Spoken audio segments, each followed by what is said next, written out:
आता बघूया टॉप 9 महत्त्वाच्या बातम्या।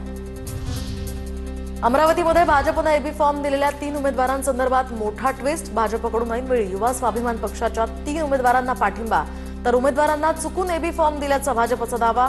उमेदवार कार्यकर्त्यांमध्ये यामुळे नाराजी।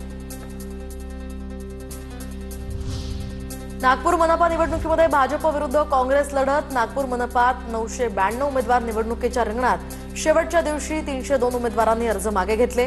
नागपुरातील 151 जागांसाठी 992 उमेदवार रिंगणात।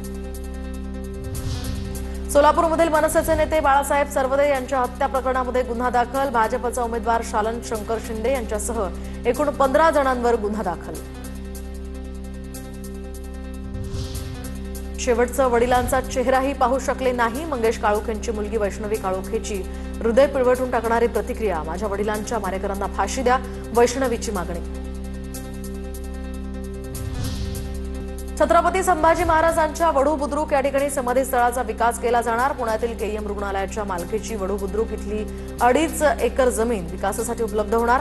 महसूल मंत्री बावनकुळेंची माहिती। क्रांतीज्योती सावित्रीबाई फुलेंची आज 195वी जयंती। साताऱ्यातील नायगावात विकास कामांचं भूमिपूजन आणि लोकार्पण सोहळा।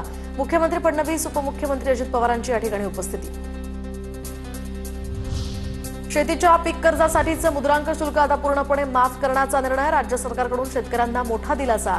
1 जानेवारीपासून हा निर्णय लागू, तर 2 लाखांपर्यंतच्या कर्जावर ही सवलत मिळणार।